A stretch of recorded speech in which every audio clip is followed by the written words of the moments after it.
I got it. I got it. It's too bad. It's live. No, I did not. You ended it. How's it going, everybody? Good evening. Starting off fighting. Someone didn't know we were. You ever had that back and forth of who's gonna hit the button first? That's how people die in horror movies. Good evening, all of you Minties, and welcome back to another episode of Reelz Talk with your host, the amazing Amanda, and my lovely co-host, the Uncanny Omar. What's up, everybody? Back in his basement area. This is the first time you get to see the fortress. Sorry, I've been drinking. Fortress of Solitude, whatever I call it. But yeah, this is it. You can see it today. How's that going? We're here. Yeah, you're having an AMA right later. Is that right? Yeah, 9:05. So everybody, join me, guys, Patreon, because I will be drinking. More than what he's drinking now. Are you drinking Yingling? You're not even drinking Sig Lucier? Let me tell you something. This is Peruvian beer, okay? Never mind. Pilsen Callao. Viva Peru, carajo. My sister's in Peru right now, and she's sending me some beautiful pictures, and it makes me wish that we could go visit. Yeah. Everything's beautiful when you're a tourist. Yeah, when you're a tourist, yeah. Well, you know, I asked her about So my mother-in-law wanted to know what the COVID situation was. So I asked my sister, and she said, so everyone's supposed to wear an double mask if it's not an N95 mask. But she said at night, no one wears their mask at the bar. So no, it's crazy. It's crazy down there, man. It's like, yeah. All right, I'm just saying hi to people in the chat. How is it going, everybody? Thank you so much. We're going to keep it to under an hour, which we can do because I've talked about this already last year with Oddfeld, but now we got the amazing Amanda back, and we really want to know what she has to say about this. Because I didn't get to share we didn't get to share our thoughts together, and we wanted to share them with you all. But mainly her thoughts, because she's the one that watching. She fell in love with this movie. Like, this is her favorite Marvel movie. Stay tuned to the end to find out if that's true or not. It's a shame. This movie and Shang-Chi were, I think, the only two Marvel movies I didn't get to see in theaters, and it's only because you weren't missing out on this with Shang-Chi, I was massively pregnant, and then with this movie, I had just had a baby and really just couldn't get out to the theater because you're leaking breast milk. It's a mess. You're still recovering from a C-section scar. You don't want to be that business. Monetization we had on this movie. Leaking breast milk is exactly what YouTube looks for. Yes.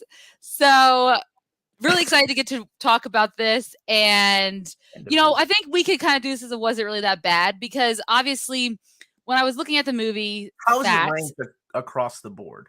I didn't look at the rankings as far as MCU movies. At one time, was ranked as the lowest MCU movie, lower than Thor, lower than Thor 2, lower than Iron Man 2. It was the lowest Marvel. It's crazy. And yes, I don't know if that's still true or not, though. Well, the Rotten Tomatoes ratings, and I know everyone has their things about Rotten Tomatoes, but if we ever do, when we do, was it really that bad? I was expecting. You're welcome. I like to keep you on your toes, Phil. He does. So, Rotten Tomatoes, the critics gave it a 47%. So yeah, that I think it is the lowest as far as critics score goes. That's a fairly low score, and I'm pretty sure that's lower than The Dark World. It's lower than Dark World. Keep in mind, though, Dark World came out at a time before Rotten Tomatoes was like a big, huge deal, right? Like, true. IMDb was owning the internet scores at the time. So that probably has a lot to do with it. But I remember when this movie came out, it was ranked the lowest Marvel movie. So when I went to see it, I went in, my brothers are the ones that told me.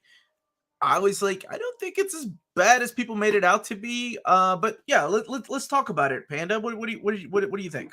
Yeah, so Eternals, directed by Chloe Zhao. If I mispronounced that, I'm sorry. Starring Shang-Chi the entire time, and nobody corrected. I probably did. And starring a very large all-star cast, and we could list every single actor if we wanted to, like I usually do, but we don't need to. We know that Angelina Jolie's in it. We know that there's only one actor that we have to name. Stark brothers. Oh my God! This is the only reason why we're doing this show, isn't it? Just so you can use that gift. Worth it. We're reviewing Eternals again for that reason. I totally forgot about that gift in relation to this movie. But yes, Salma Hayek is in it as Ajax. And we've got the new Joker, Barry Keoghan. I think I missed. Wait, what? He was also we in know he's Dunkirk. going to be there, so He was he's the new also in Joker. Dunkirk. And in Dunkirk, but we're trying to relate it to comic book stuff. So he's going to be the new Joker. We all know that. We don't know and that. We don't all know of that. course, People the two overseas Stark what are you brothers talking are in it as well. Though poor Kit Harington did not get. Oh my That's God. good. I like that, Phil. I like that. And we are back to our late night show. Welcome back, everybody.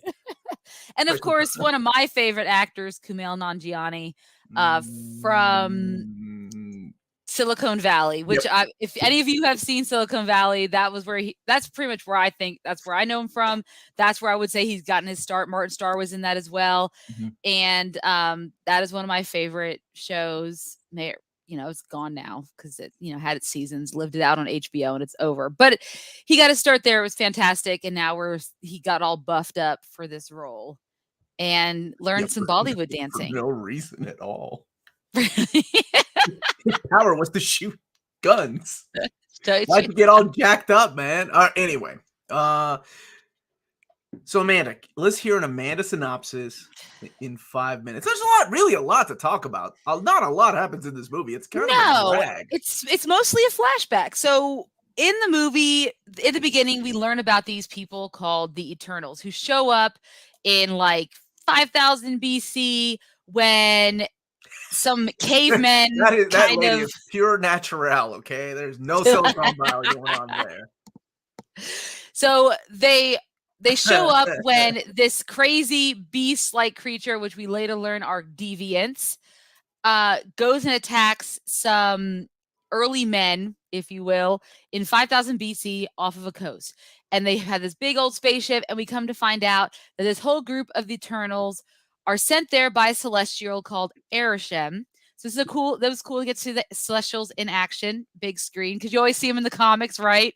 And they always take up a whole panel or a whole that's a different experience on the big screen than it is at home, because I do wish I could have seen it on the big screen for that purpose. Amazing, and the entire time I thought, oh my God, Galactus is going to look great, even though he's going to be smaller compared to the Celestial, because how do you top that? Unless they can change it up, right? Who knows what they can do with it? But a giant cloud. Remember when they did that in Rise of the Silver Surfer? Oh God, I hope not. We do that one? We have not done Rise of the Silver Surfer, but we might have to go back to that just to watch it and make fun of it. I feel like we should do I know this is totally deviant, hey, from what we're talking about, but we need to revisit. Yeah, we've done all of the Fantastic Fours except for that one, right? Was it really that bad? And we did the original first Fantastic Four. We haven't done the not made for TV, but the one that never got released. No, you know what else came out was DMZ. I was like, ooh, I should watch that instead of Eternals again. But you have to watch Eternals. You can watch it. It's on streaming. You can watch it anytime. You'll be fine. You watch Eternals anytime. That's true too. I could watch it anytime, but we're watching it today because nothing came out, guys.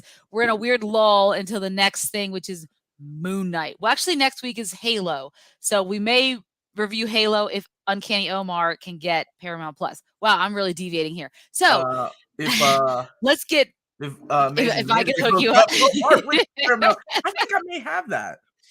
Yeah, Paramount Plus is great. We just finished watching ATA 3. Okay. Anyways, so we have the Eternals. They have landed on Earth. Their main purpose, we learn very quickly, is to fight these creatures called the Deviants, and to help civilization or mankind in small ways, but not in major conflicts. So after the last Deviant is killed, sometime around like the 1500s, when the Spanish are conquering over there in South America, they don't know what to do next. They've gotten no guidance from Arishem, so they all kind of, per Ajax's guidance, go off and live their lives amongst the humans.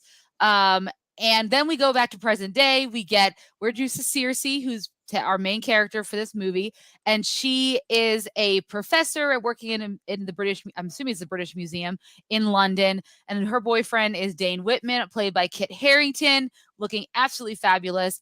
And I wish I had downloaded a clip completely lost like he does at everything else. He's so good at looking lost. I wish I had uploaded. All he does is look around going. I wish I had thought about uploading a clip from my iPhone of when I saw him live at the Chicago convention that I went to, where he talked about doing this movie like before it came out. That was like 2019 before the pandemic, but I forgot. So, but anyways, get to see him doing all his stuff, and you have this cute little relationship. They love each other, and we also learn that there's Sprite is along for the ride with her. She's been living with Circe for a while, and of course she has her own issues because she always looks like a girl, but because she can, she can make reality, or she can kind of make illusions. She pretends to look like an older woman so she can kind of live that life, but she can't ever really live that life because in reality she was always stuck in the body of a preteen girl for whatever reason. Erisham decided on that, we're not sure.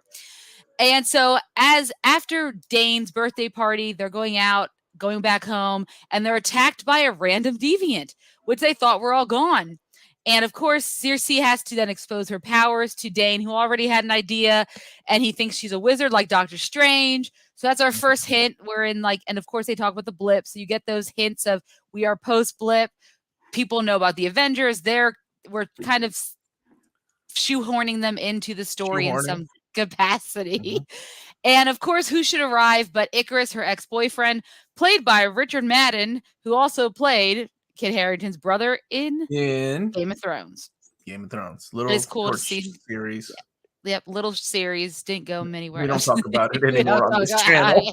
We did review it, remember? I know. Those were the days. We did those live reviews after the fact, man. That was so fun, man. It was a good time. Except it ended not as fun as we thought it was going to be. No. Yeah, it was disappointing. But anyways, so Icarus returns, saves them from this deviant, who then, of course, they can kind of learn it can take Eternal's powers. And Circe realizes they need to go see Ajax. So she leaves Dane behind. Why she didn't bring him on the adventure, I don't know. And so she leaves him behind, and they have to go on a mission to recruit the rest of the Eternals to, go see Ajax or go figure out what's going on. But when her and Icarus and Sprite go to see Ajax on her little ranch farm that looks like it came out of Yellowstone, she's already dead. Someone's been binging Yellowstone. Yes, we have been. It's such a good show. Oh, yeah, all his movies are great. Taylor Sheridan, yeah, he's fantastic. God, yeah. I haven't seen the Anyway, sorry, go ahead. Sorry. We just finished the prequel 1883 today. I didn't know. Oh yeah, it's so good. I did not know Faith Hill could act. I mean, I had an idea Tim McGraw could, but I didn't know Faith Hill could. But man, they also, I don't know if you knew this or not, but here's my little tidbit of information. They also sing. I don't know if anybody was aware of Faith Hill and Tim McGraw. Oh, this I do know. They have a singing career. Apparently, she has a great song in the Grinch soundtrack from the late 90s. An amazing song with Nelly. Miley Cyrus. With Nelly. You remember that one? Over and over again. I love that song.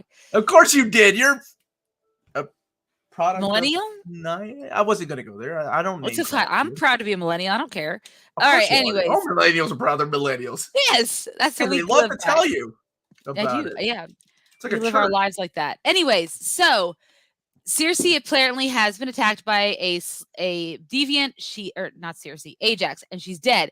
So then when Circe gets her, then Circe inherits. Yeah, Sam Elliott. Actually, he likes that 1883. It's the power of the Sam dog. Elliott's in 1883. But he also but we could get into that. No, it's not really a spoiler. He's one of the main characters. Oh, okay. I didn't know he was. But he also shits on Yellowstone, comparing it to Dallas, and I was like, you realize Yellowstone is the original show your show wouldn't exist without that show. But that's fine. This might be the best thing I've read tonight. My brother met him and hugged him. True story. It's cute. Yeah. Yeah. Anywho's, let's get back to this. I promise we're gonna get through this before an hour. Oh, yes, exactly. He spoke out on that show. Poor Kevin Costner. Poor Kevin. Okay, you're on mute now. I can't hear all the stuff in the background. So after they learn that Ajax is dead, and then Ajax transfers her ability to speak to Erisham to Circe, not to Icarus. That's a very important point, because it seems like Icarus would be the next logical choice to be a leader, but she chooses Circe instead.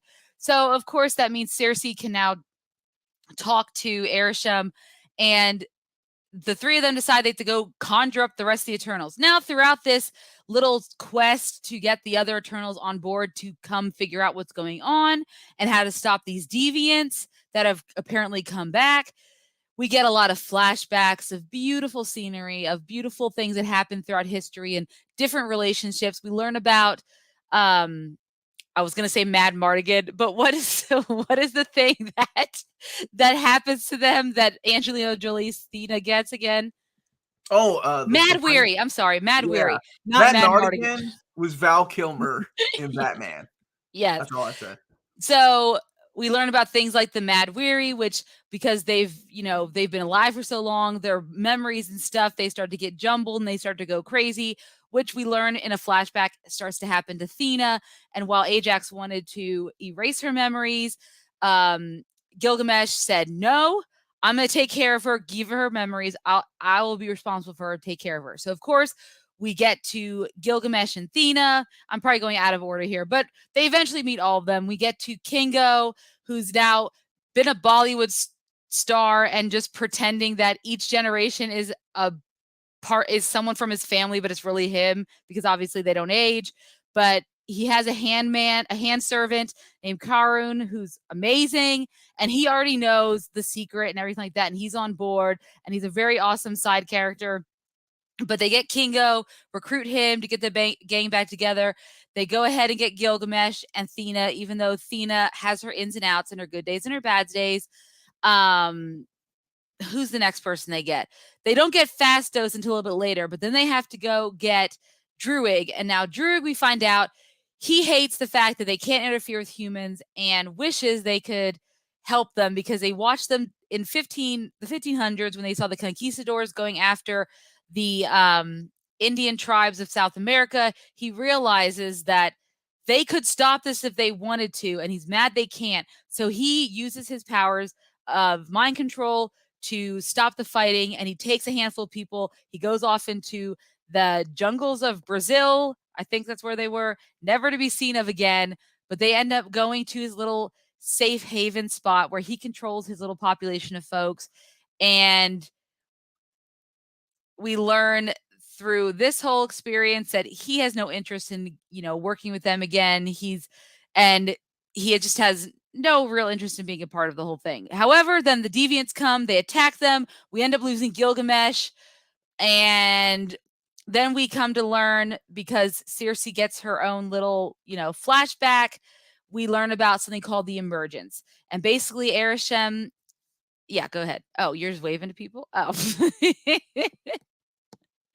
So we learn through the visions that Circe has with Arishem that she is wedged between us. Not that one. Nope, not that one.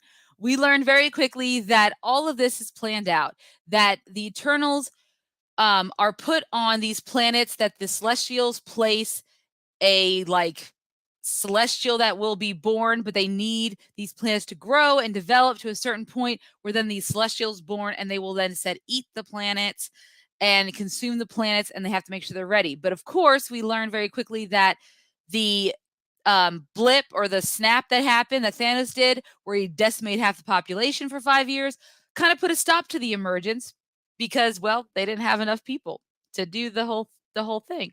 But now that they're all back, of course, it can proceed like usual. Well, this doesn't really sit well with a lot of the Eternals because many of them have come to love Earth. They've lived on Earth among us humans for a long time, especially Circe, who is in love with a human, even though Icarus and her had a thing for 500 years, but then they kind of broke it off.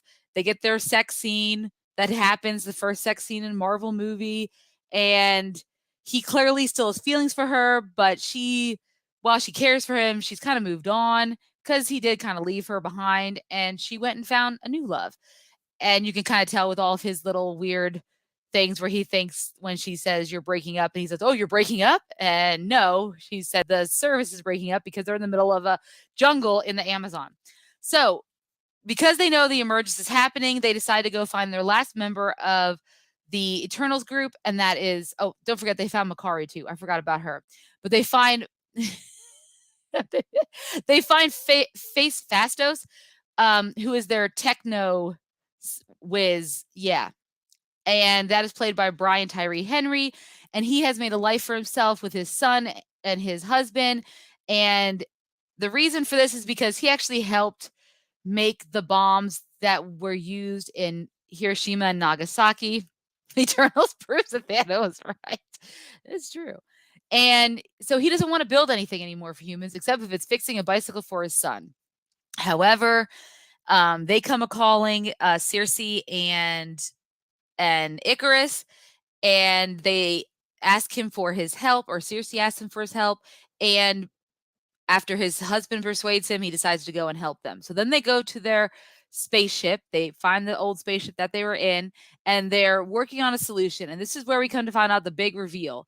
Icarus knew about this emergence the entire time. He actually knew the deviants had come back. They were frozen under ice for a long time, and the ice finally broke free, and they'd gotten in. They killed some oil miners or whatever the case.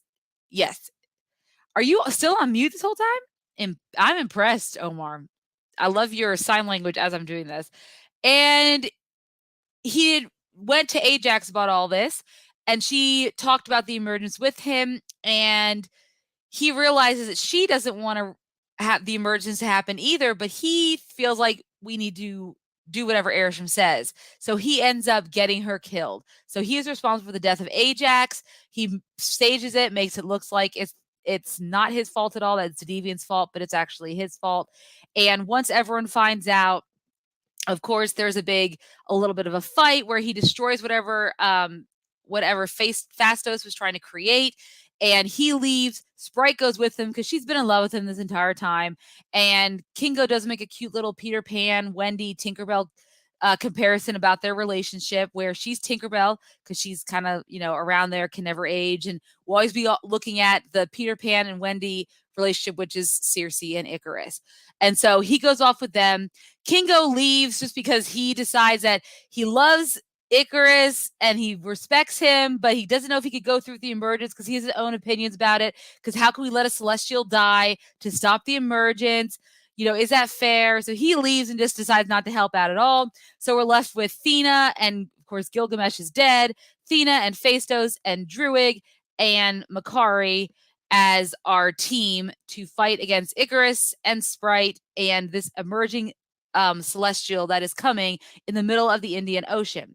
So basically the big plan is to get Druig in there to control the mind of the celestial with enough time for them to destroy it. Of course, there's a big battle scene with Thena and the whole 9 yards.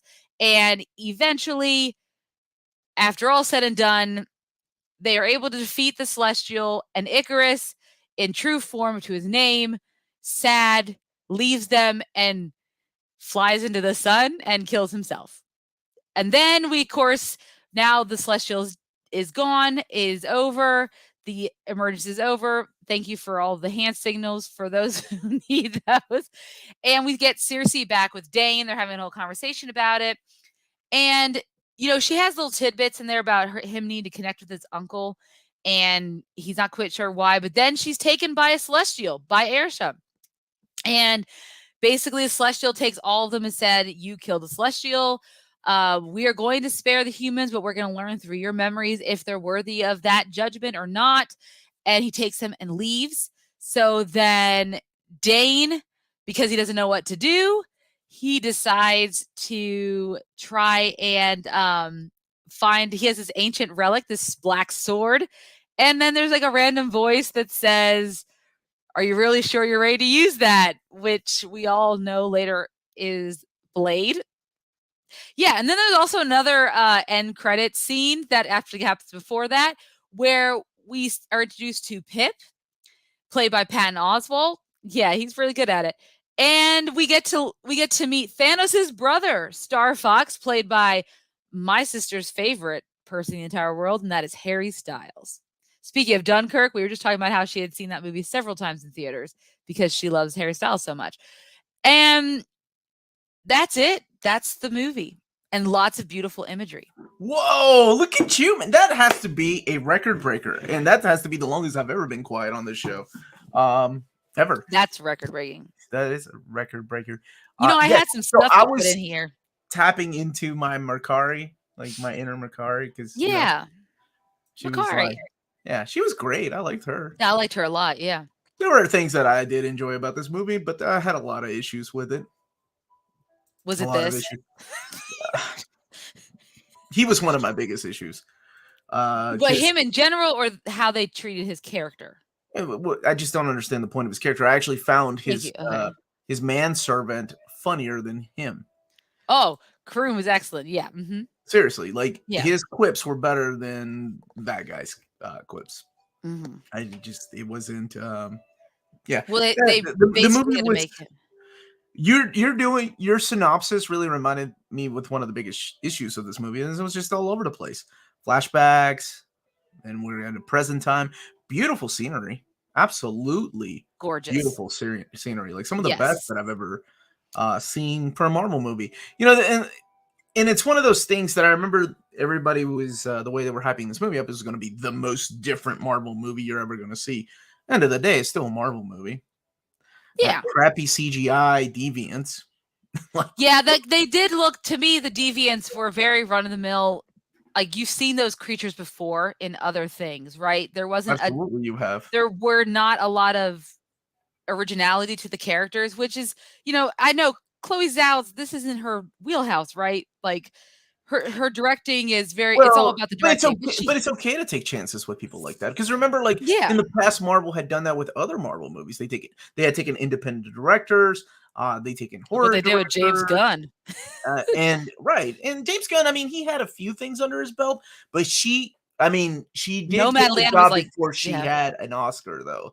So it kind of went on the heels of it. Yeah. yeah, it seemed like there were some scenes that I That right there. really agreed with. No, because say what you will about the DCEU, there are some better imagery in the DCEU movies, like some But better they had a similarity to some of the use. but they had similarities to some of the DCEU Yeah, I agree. Like beasts. almost Yeah. generic CGI, right? Like almost a generic CGI feel to Yeah. your villains. Mhm. But DC, okay, I know I'm not gonna keep bringing it back up, but I really like the CG in Snyder's cut of Justice League. I thought it was Justice better League. than this. Yeah. Yeah. In this, it just kind of some of it felt really nice, some of it felt really good, but some of the fight sequences were just a little off. I tell you what, the Celestial was one of the best CGIs, though. Like that was amazing. That was Like beautiful. I remember saying that when I reviewed this. Like I stand by, like, holy crap, that is massive. How are you going to deal with something like that? Yes. But yeah, it just felt really disjointed. Like I've shared my thoughts before. I'm curious to know. I know you just got done talking for 20 minutes about a synopsis. No, that's fine. Nice I love props, to by the talk. way. I know you do. Almost as Yes. much as I do. But what did you think about the movie? Like, what did you enjoy? Let's talk about the things you did like. Go. So, I do love Gemma Chan. I liked a lot of the casting. But that's where some of my problems were. Is like I loved Gilgamesh and what is he, Don Lee, but I felt like we didn't get to see a lot of him. Right. I do love Kumail Nanjiani, but I felt like his character, whatever direction they went with it, was completely not right for what I had envisioned that character's direction to go. And they had a good group of people. I mean, they had Selma Hayek, and she barely had any screen time that I thought she was going to have. And they had Angelina Jolie doing her best impression of someone who's kind of schizophrenic, and she's a fantastic actress. And even like Kit Harington, I know I like him for other reasons too, but I would have really liked to see more of Dane, particularly because they're setting him up to be a character that we're going to see later on in the MCU. Give us more if you're going to do that. And we didn't get he was just the boyfriend, and he was barely in it for maybe 4 minutes, 4 or 5 minutes. So that was one of my issues, but I did like the cast. There were a couple of scenes where, when they're together, I could feel some chemistry between the actors when they started getting all of them together, and that felt great. And I really liked that part of it. I loved the direction as far as the cinematography and things of that nature. It was a beautiful film, absolutely gorgeous. There was some great imagery in there. And the overall idea of the film about the Celestials and burning the Celestials and saving the Earth from it. I liked the overall plot idea, but it was the execution that lost it for me.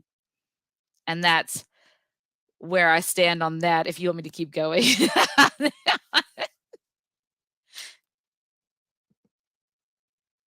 Oh, you want me to keep going? I did. I've shared my thoughts about this, but here, let's do a little what people really like. It's when you and I both interchange our thoughts and go back and forth. Okay. Agreed. I did not care for most of the cast. I thought Gemma, I believe is Gemma Chan. She's a gorgeous woman, and my issue was the cast felt very similar. Like they all acted very similar. It was like the director said, okay, pretend like you've been alive for thousands of years and you have no personality. Like all that's left.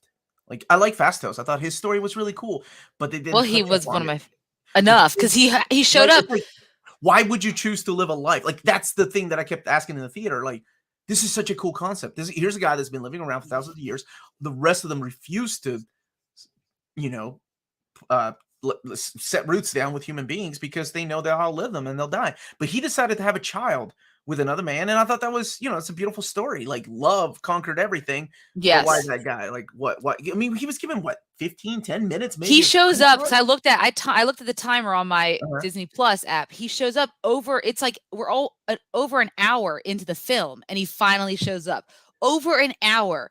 And I thought to myself when I got to that point, you're in the third act. Yeah, I was like, wait, over an hour? What happened in the first hour of this film? And I realized that's the problem with it is they focused on all these flashbacks so we could see their relationships in the flashbacks.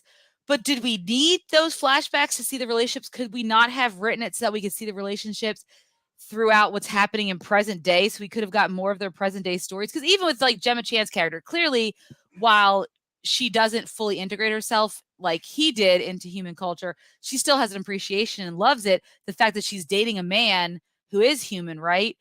But why? After dating an Eternal. After dating an Eternal. So where, we don't really get to experience and understand any of that. Sprite's story is a little bit easier. The always a child, never gets to grow up, and I can get her frustrations. And then I guess Druig's supposed to be a mysterious character, so that's why we kind of don't see much of him. Yeah, but even there were so many things that were left out. Okay, let's go back to Druig. Like, why does he have those people brainwashed? Why is he controlling those people?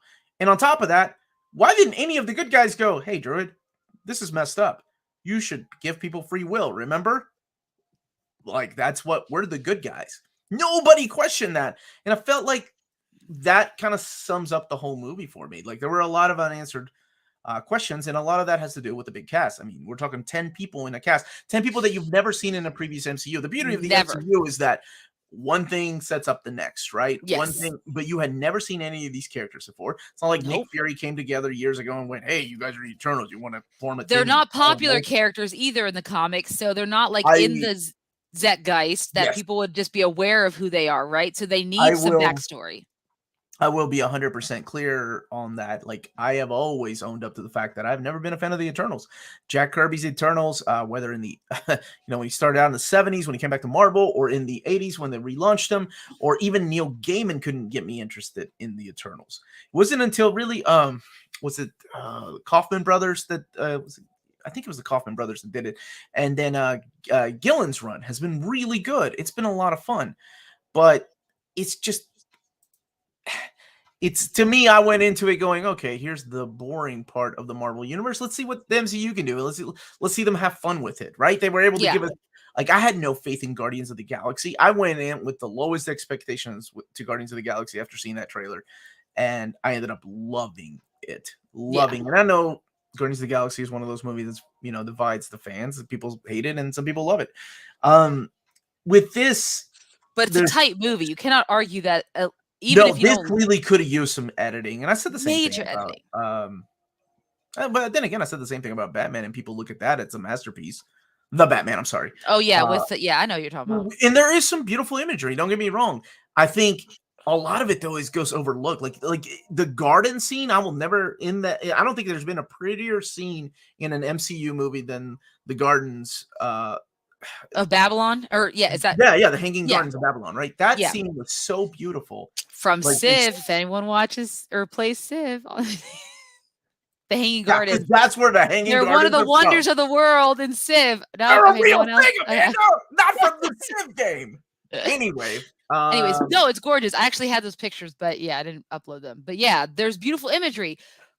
But this is not the kind of movie when you're introducing 10 new characters to start taking that extra time to show the vast array of the world and how beautiful it is, because we know it's beautiful.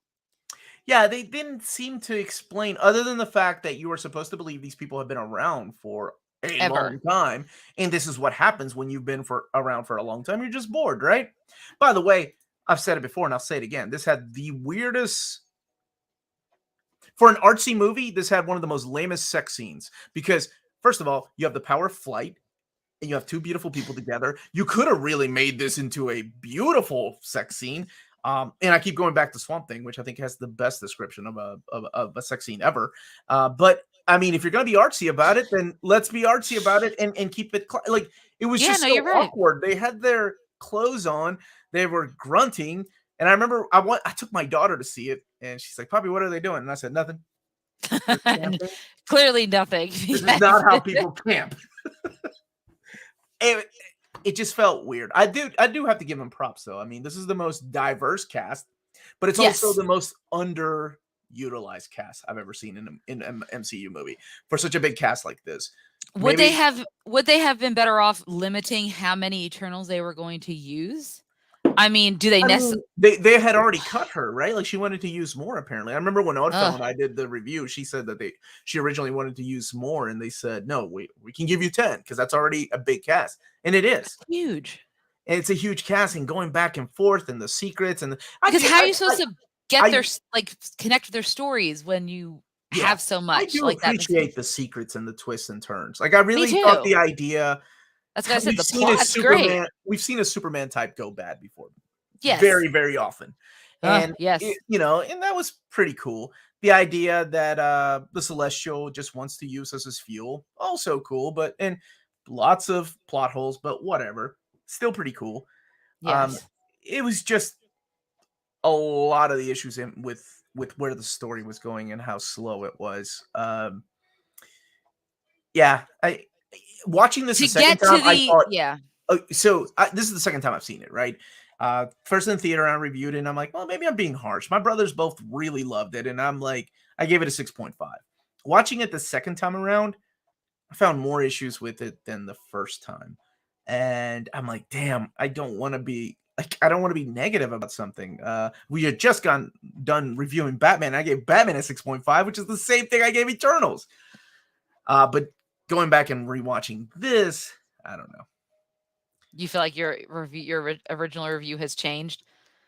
Absolutely, it has. Watching it the second time around, knowing what's going to happen, like the character of Dane always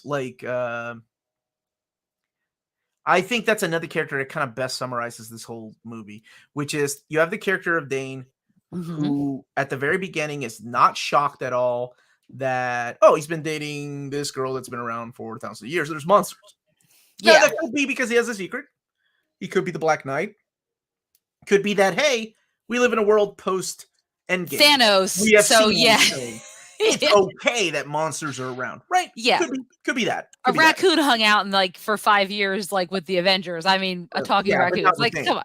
Well, not with Dane, Not with Dane, but if they haven't seen that happening, and then he disappears, which is a really weird cut. I get it, you're gonna leave your boyfriend, and then he shows up at the end, and he's like, "My uncle and I have a secret." I have a secret. Yeah, and then we don't even get to find out except and then he's like, "Oh, well, surprise!"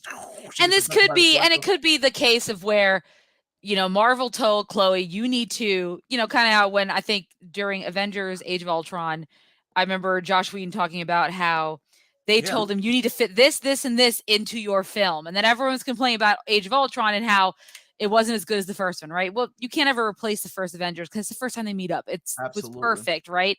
But with this one, it could be the case where Marvel said, all right, Chloe, you're getting your 10 Eternals. That's it. But you also have to make sure you hit these key points because that's going to help us later on down the road. Exactly. So there could be that too. That's my big issue. It was like he came back and he's like, I have a family. What? Why yeah, it's true. And she's like, you realize I have been around for thousands of years, right? Like, why do I care about your stupid family secret? So Sebastian actually has a good note here about it being a miniseries. It definitely could have worked better to build up the characters that way, but then you wouldn't have had that amazing celestial scene. There's no way they could have afforded that for a TV show. That scene was dude. For a Disney Plus TV show? Absolutely. Tell me a scene in a Disney Plus TV show that looks that good. Yeah, that's true. That's true. That's true. I don't think you could top. Yeah. And look at the settings. They couldn't have afforded that movie. Yeah, and that was physical settings. That wasn't. And she wanted physical settings too. So I appreciate it. And talking about comics, 10-year-old. Is it okay for a 10-year-old to read Berserk? Absolutely not. When I was 10, I would have loved it. My daughter, hell no, she's not allowed to come near it. I don't even think I mean, just watching it or reading it as an adult is hard for me. I don't know. Some of those scenes, man. Beautiful movie. I don't think it would have, you wouldn't have been able to appreciate the things you appreciated about the movie in a TV show. You definitely would have had better character development. Absolutely. Yes, I think so too. And I think that's where this movie strayed. And it's just that, and then the overall editing and getting to the point of the film. Because the secrets and everything, like you said, it took a while for us to get there because we're so busy dealing with flashbacks.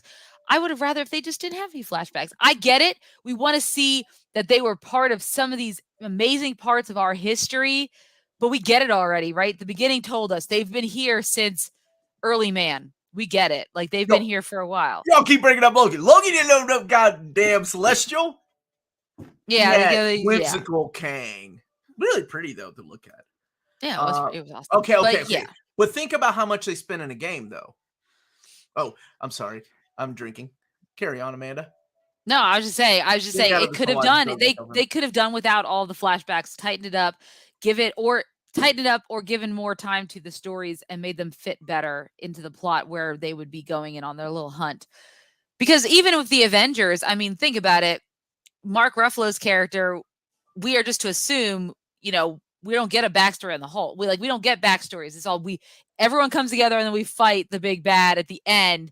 And yes, they all have their own movies, but because these characters don't have their own movies. But that is the issue though. It's like you already feel emotionally attached to some of these characters. I didn't feel emotionally attached to any of these people. Yeah, but you're like, I want to see an Iron Man movie. I hope he makes it out again. I want to see a Captain America movie. I want to see a Mark Ruffalo movie, but I didn't get one. I don't think most people probably wanted that. Maybe not after the last movie, although he will be in She-Hulk, maybe. But there should have been a show building to a movie. I think that would have been a good idea. It's hard to say that, right? Because both Marvel and DC have tried to prove that you don't need that you could, like with Justice League and Guardians of the Galaxy. If you were to look at both of those movies, right? Justice League had some already just Superman was the only movie in that timeline, right? It was. Everyone else was brand new. Yeah, because Wonder Woman. BVA, and I guess Batman versus BVA. What the hell is BVA? Oh yeah, BTVS. Yeah, BVS. BTS. You mean the Korean boy band? BTS. They're killing it in the per theater average with their little mega concert series that you can see on IMAX. But awesome. This is the only place you get that in an Eternals review. Yes, but see, with Guardians of the Galaxy, they had a smaller cast, and their backstories, you could, Drax, all of them, they kind of succinct their backstories to make it real quick and easy to learn who they are very quickly, and then get them together. That's the whole thing. Get them together. We need to get them all together faster and see the interactions together quicker. I mean, the fact that Phastos, like I said, doesn't go in until almost an hour after the movie's has gone through its whole rigmarole. The whole thing. Where do you build a relationship? Could have been explained faster. You don't need to have a shot of him crying about the atomic bomb, and even though that's when he swore off humanity or helping them, and then he came back and was like, "Yeah, I changed my mind." He did have. I think he was. I liked his character a lot. I wish there had been more of him. in the movie. And I kind of agree Yes. with Tevon. I think Gemma Chan solo movie or joining Yeah. the Avengers, taking a character like that, because to me they all kind of sounded and acted the same. It would have been nice to seeing a character taken out of that element and thrown into a like melting pot of the Avengers, right? Like these Yes. guys that are just all over the place. Like a guy that actually thinks he's a god, but he's really an alien. Maybe. I don't know if they've explained that in the movies or not. Wait, Thor? Yeah. Well, no, he thinks he's a god, but he's really. I think we all know he's really an alien. Shh, But don't tell we him. can. He does. He's a god. He's a So god. this is a good question. Okay, Amanda, what else? What else did you not like? And then we're gonna give our your. I'm curious what your No, final score is. I mean, overall, I think those are my biggest issues with the film, and I think if they had just brought them together, quicker, skipped all of these flashbacks, and I think I know what Chloe Zhao is trying to do and show instead of tell. Like, we don't need exposition on when Brian Tyree Henry's Fastos is like, I would never touch anything because of the atomic bomb. Like, instead of saying it, they showed it, right? But they kind of did say it too. So maybe I don't know anymore. But regardless, I just feel like all that could have, been tightened up. And if they just got them together quicker, and we got a little bit more of what they're doing now, because that's what we want, to build a relationship with them. And I felt like I've built no relationship with them, except maybe Druig and Makari, because they were kind of cute, their little friendship. That's about it. See, at least one of them could have had personality. I thought that's what the whole idea of Kingo was supposed to be. I thought that's why they hired Kumail Nanjiani. Dull. To give him, because he's a comedian. And I really like that, right? You take Twilight Zone. Oh gosh, what is the episode in the Twilight Zone with the actress that was immortal and she pretended to be her daughter and her granddaughter? Oh, I know what you're talking about. Yeah. It's a cool concept, and you take that concept and you play on it. And then like the biggest quips were left to his manservant, and then he left for no reason other than he's like, I'm done fighting. And then he came back at the very end, and you're like, where were you? They would have been better off putting Star Fox and Pippin earlier, just because Patton Oswalt's always always cracks you up. Actually, I kind of agree with that. As much as I don't care about Harry Styles, but Pip the Troll with the Eternals, that kind of would have been fun. That would have been funner. That would have been better than the whole Sprite drama with her like being, always ever young, and they gave her a good out for the actress, right? Like your child actor, we talked about that. Yeah, so that last few times, right? Yes, because they gave her the ability to grow. Now she can be a human. Now she's no longer mortal. So Amanda nails the point there. This Eternals was a saga that could have been Game of Thrones. Never watched Game of Thrones though. Don't it will break your heart, man. I mean, it could have been what Inhumans never was. Right. Well, Amanda will be joining the AMA. She is always welcome to, but she's got family in town. Yeah, I have family. I'm actually in the room where my dad's gonna be sleeping tonight. So her dad is right behind her watching what she's right saying now. about the Eternals. So I gotta eventually get out of here. I still think they're pronounced. How did they? Because okay, so that's one thing to keep in mind. Like these are all people that are eventually the gods are based on, right? So that's obviously Mercury, right? Yes. So how did they pronounce it in the movie? I can't remember. I thought it was Makari. Am I saying? I thought I'm just repeating what they're saying in the movie. What's that app? Is it Mercari? The Mercari app? I don't remember. I don't know. Manservant, can we say that? Dude, I don't know what we can say or not anymore, but Amanda's here to correct me. So that's why I keep her around. She keeps me politically correct. Amanda? Sorry, I just got a message about some. Yeah, I just got a message from Kroger about a recall on Airborne gummies, and that I might have purchased. And I did purchase them like a while back, but I've already eaten like half of them back when I thought everyone was having a bout of sickness. So I hope, good God, nothing happens. We'll do this together. Makari. What did they say? Is that what I say? Makari. Mercury is what I say when someone asks if it's my curry. Oh my God. They definitely pronounce Icarus wrong. Macari. Sounds more like Mercury, right? Because it's supposed to be like Mercury, because Mercury's the runner. Yeah, they're all supposed to be a play on. How did they pronounce Icarus? Icarus? Icarus? Did they say? I thought they said Icarus, like Icarus from the Greek mythology. This is what happens when you put a bunch of people together in the same room, the diverse cast. Nobody can pronounce it the same way. Mariah Carey. That's what it is. That's a good one. I like That's that. great. Logic. All right. But anyways, that's my overall. I mean, I wanted to love this film, and I don't think that seeing it in theaters would have changed my mind about what I felt about the film. I've watched it now, I think 3 times, and usually it's a really good background movie that I can play. I mean, even watching it this time, I tried my hardest to stay on task and watching it, and I found myself not. I've already watched No Way Home like 3 or 4 times, guys, this week because it's on digital. If you haven't bought it on digital, yes. Oh, Mr. Awesome, you're gonna be really proud of me because I watched the Amanda. Where's my Nikita Lyons gif? I don't know. I didn't erase it. Did you freaking delete my Nikita Lyons gift to put up your stupid? No, I didn't delete gift. No, I didn't delete any gifts. Isn't that her? Is that her? But we are supposed to get Storm, so I hope that's not interrupting anything.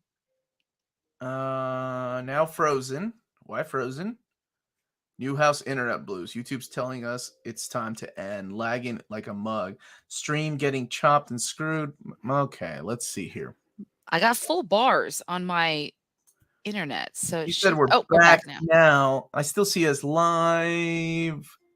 Now it's better. Oh, we're back. Well, you guys missed it, man. Amanda went on a rant. I did. About leaking breasts.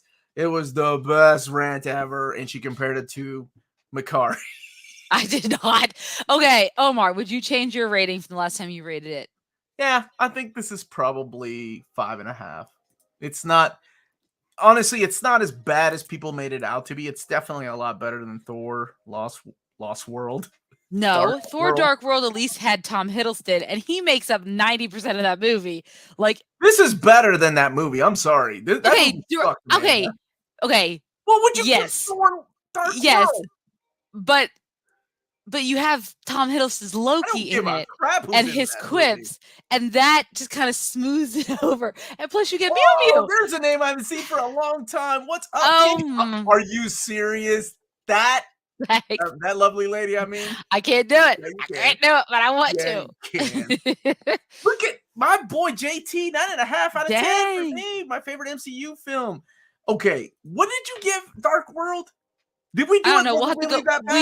We did do one because yes, we did. I had to go back and we did Ragnarok. We did. Was it really? No, we did both. We did Thor: Dark World. Go back and check the tapes. Check the tapes. No, first of all, there's no tapes. Tapes haven't existed in like 10 years. Tapes. I'm getting on YouTube right now. All right, let me get to our channel. Hold on a second. This is so meta that you're going on our channel. Yes, it's better than Thor 2 and Captain Marvel. I agree with that.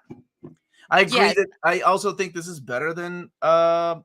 This is better than Ant-Man and Wasp. I wasn't a fan of those movies. I know you did better not than like Iron Man 2. This is better than Iron Man 3. Wasn't a fan of those movies. What did I give? Oh, 5. It was painful to watch. I still give it a 5 though. It's one of those average movies for me that's there, and it goes in the dumpster fire with Captain Marvel, Iron Man 3. I love Project Viking. Iron Man 3 redeeming quality was Iron Lad. I don't know why everyone hates on him so much. The redeeming quality was Trevor. All right, I'm looking back. Okay, well, let me see. Oh my gosh, I know we did it. No, we didn't. I forgot we did House of 7 out of 10. I am fairly certain we did Dark World. Pride of the X-Men is only available on VHS. Yeah, we did it. Hold on a second. Let me get. Hold on. I gotta. Are you watching it? So you can see what we scored. Yeah, look at my outfit. God, you could tell this is around the pandemic. Why? I don't know. I just look like I have my hair's all. It's all fixed. Damn it. Whoops. Okay, hold on. Oh, we have closed captions on our stuff. Thank you, Larry. Exactly. Iron Man 3 made it more about Iron Man in the suit, not Tony Stark, the man. Wow, Iron Man 3, the worst MCU movie by far. I still think the worst one for me was it Ant-Man and Wasp? Do you remember? It's one of those. I think you really disliked that one a lot. I did not like that movie. Thought it was an average. It was average. 7 out of 10. Good merits to it. I gave Batman a 7 out of 10. This is a 5 out of 10. See, I gave Batman a 6.5. So this is definitely a 5. Props to Batman. It's a lot prettier and artsier. Wait. You're wearing glasses in this review. Well, because I'm smart. Yeah, that's true. It's really hard to go back through. I'm trying to Why get are to you the part going where back through towards the ending of our stream? Let's bring it back to this. Amanda, what movie news do you have for me? Oh, I do have lots of movie news. All right. First of all, a lot of it. Okay, quick down. Apparently, Samuel L. Jackson can't keep his mouth shut because he let it slip that he shouldn't. I know that Martin Freeman is going to be coming to the Secret Invasion show. We already knew he's going to be in Black Panther 2, but now his CIA agent will also be making an appearance in Secret Invasion. Why? We don't know, but we can all speculate. I know he has a AMA, so I have to do it. Okay. Umbrella Academy season 3 has been released. Yes, son. June 22nd, which is great because with all the DCU stuff being, moved around, I was thinking Omar and I would have nothing to review in we got the it, month man. of June. We got, and now we always got things to review. Thor to the Dark World, which we haven't done. No, we just did. And we also got our first look at the Sparrows, which is kind of cool. So looking forward to that. Oh, do you want me to get the picture up quick? If you got it. I do. In the meantime, I'll put some pictures that Amanda herself picked out. Of what? This? You just picked out some gifts or things for this particular segment. I can't tell. Everything's so dark in this. Here you go. Do you see the screen? They're the Sparrows. You can make that bigger, right? I can see your Pornhub tab there too. What? What? The Samuel L. Jackson one? Yes. Look at that. Can't get enough of that. Anyways, what other movie news do we have, guys? Okay, here's a big thing. I'm curious what everyone thinks about this. So, Netflix has apparently announced that in certain countries in Latin America, which of course when everyone does Viva Peru, carajo. Go ahead. Okay, they are going to be starting a new way to stop sharing passwords. And what they're going to do is... They know those Latinos have 5 families down there that share password with everybody. So they're trying with a couple of countries down there first. And what they're doing is they're going to prompt people who, I guess they can, using like the IP addresses or whatever. Yes, RIP to William Hurt, Thunderbolt Ross. Dude, I love The Big Chill is one of my favorite movies. And, yes. And then I thought about that, like after... that one, he was a great actor. Great character actor. And it's going to be interesting to see where they go. And I'm sorry, I cut Amanda off. I'm so sorry. You're fine, but you're right. Yeah, I don't know what they're going to do. People have signed off, like, you can use my likeness for movies after I'm dead. There are a few people that have said no, of course. Robert Downey Jr. has said, hell no, you cannot use my likeness for... Once I'm dead, I'm dead. That's it. Yeah. But there are actors that are said, okay, yeah, you can use my likeness for movies or whatever. So who knows if we're ever going to get a Red Hulk? It's going to be interesting. I didn't know, Willie. Oh my gosh, really? Just like Sam Elliott? Yeah. Well, he did. He had. There was some former, I think, a former woman that he was with who came out and said he was an abuser or things of that nature. God. So this is why you don't meet your heroes. This is true.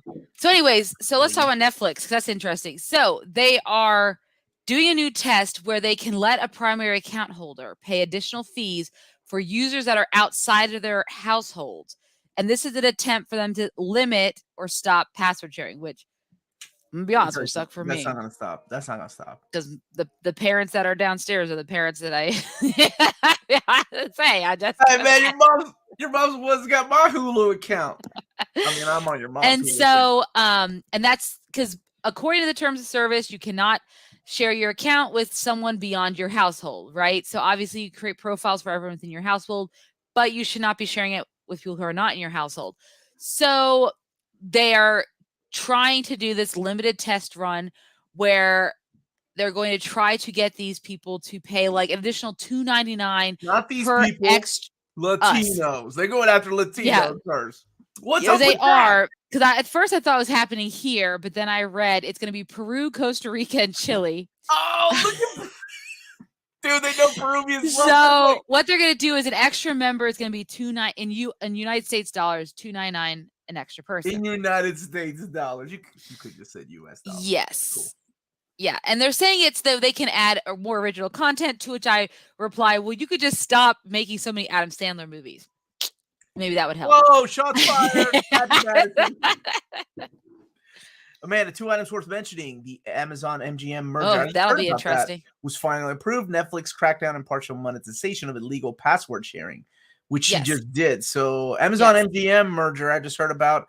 Wasn't there a WB Discovery acquisition too? Well, they already it's a done deal, acquired right? Discovery. Yeah. So but Discovery had its own separate streaming service, but now that's going away and it's all going to be just on the one HBO Max. Yes. Dude, so there's no Discovery Plus does not exist anymore, guys. It's not going to be a thing. Oh no, you're fine. Yeah, and then the Netflix thing.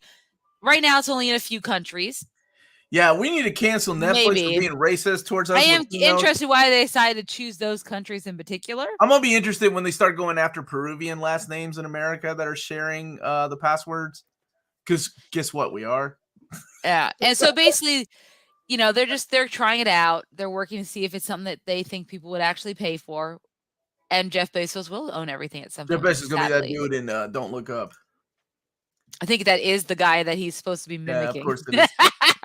I'm pretty sure he's already only if you live in Peru, man. You're good here in America for now. Yes. What other fun thing? They've been trying to do that for They've been trying to crack that down for a long time. Yes. All right. So I know you have an AMA. So what other fun things? Nicolas Cage said he would love to play a Batman villain, but like a crazy Batman villain, like Egghead. And you know what? I'm here for it. Let's just do it. Make him the Clock King. He would be good. What? Either way, just make him a villain in a Batman movie. I'd be here for it. My last name is basically a Wi-Fi password. You go to Hell Project Viking, but it is true. It is. And then, yes, Disney had released the Netflix. It's a mature rating thing. Yes, so you had to have you have to get your account. Like you have to say that you want more than just TV-14 content. So make sure you do that if you want to see that stuff. I know. Oh, man, Peruvians can't get a break, brother. And I'm trying to think. Do I have any more news? Yes. Miss Marvel. Yes, I texted Amanda and I said, "Blinded by the Light" was the best part about that. No, that's not what you said. What did I say? You said you grew like at the beginning. You weren't sure, but by the end of the trailer, you really liked Blinded it. By the Light. Yeah, because I love that song. I knew. I thought they used "Blinding Lights" by The Weeknd. Yeah, it is. I'm reading what JT said. Leave him alone. Don't correct. Oh, no. I thought you were saying. Hey, JT, sorry about that. But I do like the song, Blinded by the Light. Nope, wrong song. Stop it. We're going to get demonetized now. But Blinding Lights is a great song. How do you feel about them changing her powers a little bit? It makes sense, right? Why make her like Mr. Fantastic? Let's give her... Now she's more Green Lantern kind of character, which actually they're probably going to say for the Nova Corps. People are really hating on it, like online, of course, because they hate on everything. But they do. That's their life. I think it's really cute. I think it's not like at first I remember texting you and I'm like, I did not dig that first 30 seconds of that trailer. But afterwards, it won me over. She's so cute. She's so sweet. She is. And it just kind of reminds me of my daughter in that age, right? Of like growing up and being a teenager. Then throwing superpowers in there. It looks cute. That's how Turning Red is for me. That's what, that's a cute film. So, I'm excited for it. I'll get to see it. And no Inhumans. let's keep away from the Inhumans. I will be really surprised if old dude shows up as the Illuminati. Doctor Strange. I'd be so crazy if he did.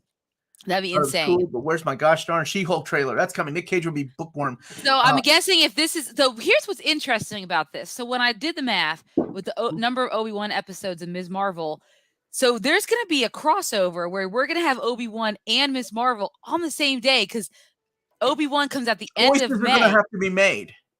Are we reviewing Obi-Wan? Yes, but are there choices that have to be made? Because this is a new era, right? Where it's streaming. It's not a matter of we can still watch it whenever you want. So why can't they come out on the same days like that? Except you're just overloaded with content. Beyond that, I mean, why not? Yeah. This is a different era. We are not in cable television anymore. I gotta go. You gotta go. I know. You can stay and have fun with these guys. They love you and they miss you. I do, yes, but I do have family, so I'm gonna go back to them. They see you all the time. They only drove. No, they don't. They only drove. Hey guys, I do have to get going. Panda Bear, can you sign us off, please? Yes. Thank you guys so much for watching. Don't forget to hit that like and subscribe button. And remember to follow us on all of our social media channels at nearmintcon. Check us out on Spreadshop if you want some great Near Mint Condition merchandise. Also get on Patreon for $1 more. You can help Omar finish unboxing all of his stuff in his house. He has a lot of crap. I was there last weekend. He needs help. And then last but not least, he did not offer. It was classy and cool. It must be Near Mint. Good journey, everyone. And we'll be back next week with Halo TV show and, of course, the Oscars, guys. Don't forget. The DMC. Can we review the DMC? And DMC, I guess, too. It'll be a big old 2-hour episode. Big old 2-hour, and then Amanda's going to go. And then hop on over to the AMA if you are a Patreon member. Am I right? And you should be, yeah. And you should be. If you're not, join now. That's where the party really happens. If you're not a Patreon member, join now. Get on his AMA. There you go. Yeah. Everybody, stay healthy and safe. Buenas noches.